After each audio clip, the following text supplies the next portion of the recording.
राधे राधे। इस लेक्चर में हम केमिकल बैलेंसिंग देखेंगे with the help of linear algebra.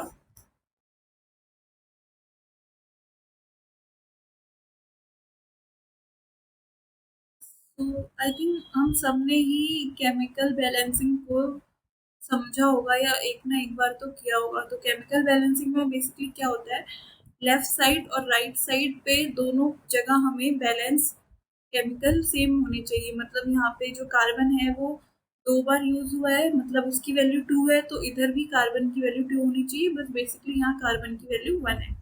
यहाँ पे ऑक्सीजन 2 है, पर यहाँ पे 2 + 1 3 ऑक्सीजन है। यहाँ पे कार्बन हाइड्रोजन 6 है, तो यहाँ पे 2 है। तो हमको इनको बैलेंस करना होता है ताकि राइट साइड और लेफ्ट साइड दोनों जगह सेम सेम कार्बन रहे हमारे पास।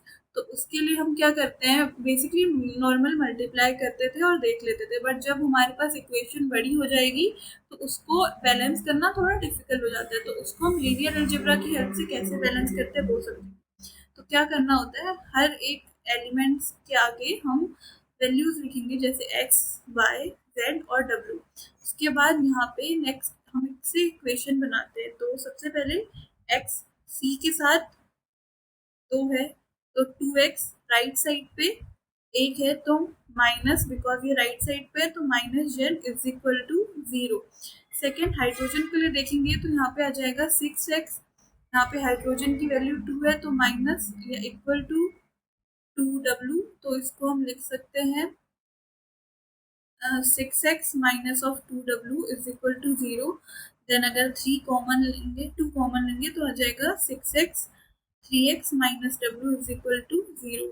ये हमारी फर्स्ट इक्वेशन बन गई, ये सेकेंड इक्वेशन बन गई।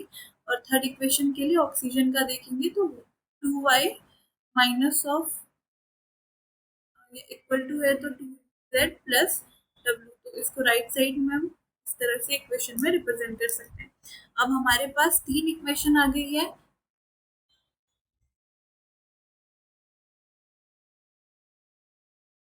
इन तीनों इक्वेशन को मैट्रिक्स फॉर्म में लिखना है, तो इसके लिए हम क्या करते थे, ax is equal to B constant matrix, coefficient matrix, constant matrix, और उसके बाद हम आर्गुमेंट मैट्रिक्स बना के इसको सॉल्व करते थे। तो सेम वही प्रोसेस से हमें इसको सॉल्व करना है। सबसे पहले मैट्रिक्स कैसे बनाते हैं, यहाँ पे एक्स, वाई, जेड और डब्ल्यू। तो फर्स्ट कॉलम में जो एक्स के वेरिएबल है हम इनको लिखेंगे सारे। एक्स में यहाँ पे था 2, देन 3, फिर कुछ नहीं था तो 0, तो 2 3 0। वाई के लिए देखेंगे 0 0 2, 0 0 2। जेड के लिए देखेंगे माइनस ऑफ 1 0 माइनस ऑफ 2। ऐसे ही डब्ल्यू के लिए, और फिर X Y Z. Then right side पे कुछ नहीं है तो सिंपली 0 आ जाएगा।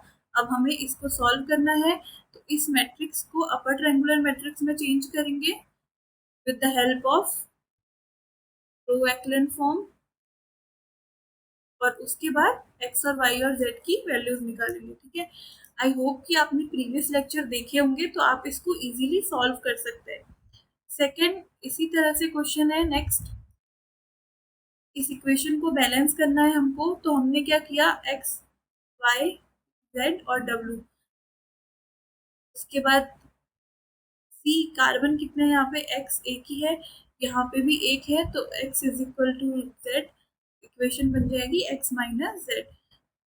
हाइड्रोजन कितने हैं, 4x, यहाँ हाइड्रोजन कितने हैं, 2w। इक्वेशन बन जाएगी 2x माइनस ऑफ w। इससे ये 2 कैंसिल हो गया। Second 2y 2z plus w। Equation बन जाएगी इस फॉर्म में। इसको मैट्रिक्स फॉर्म में चेंज कर सकते हैं, X Y Z W, coefficient लिखना है उनका। देन इसको अपर ट्रायंगुलर में चेंज करना है। तो इसको अपर ट्रायंगुलर में चेंज करना है, मतलब इन एलिमेंट्स को 0 करना है। तो इस 2 को 0 करने के लिए R2 में ये ऑपरेशन लगाया। देन उसके बाद मैट्रिक्स में इस तरह से चेंज आएगा। उसके बाद हम R3 में ये ऑपरेशन लगाएंगे, मैट्रिक्स में चेंज आया इस तरह से। अब R2 इंटरचेंज करेंगे R3 के साथ, तो जो ये मैट्रिक्स है ये हमारे पास अपर ट्रायंगुलर मैट्रिक्स में चेंज हो जाएगी। देन इसको रिवर्स फॉर्म में हम अगेन इस तरह से लिख सकते हैं।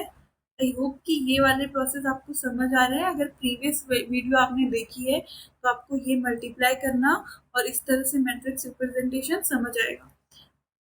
कुछ नहीं किया है, जस्ट अपर ट्रायंगुलर मैट्रिक्स में चेंज किया है। उसके बाद इस मैट्रिक्स को इस मैट्रिक्स के साथ एक्स वाई जेड का मल्टीप्लाई कराया है, तो X zero minus of Z, X minus of Z is equal to zero, मतलब एक्स की वैल्यू जेड की वैल्यू बराबर होनी चाहिए। सेकेंड मल्टीप्लाई कराएंगे तो क्या आ जाएगा, two Y minus of two Z, मतलब वाई और डब्ल्यू की वैल्यू सेम होनी चाहिए।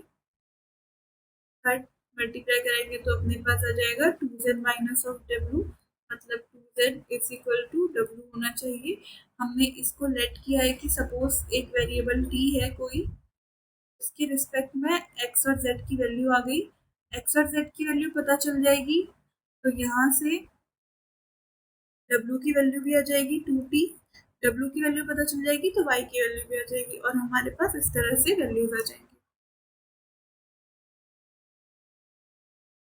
आई होप कि ये केमिकल बैलेंसिंग आपको समझ आया होगा।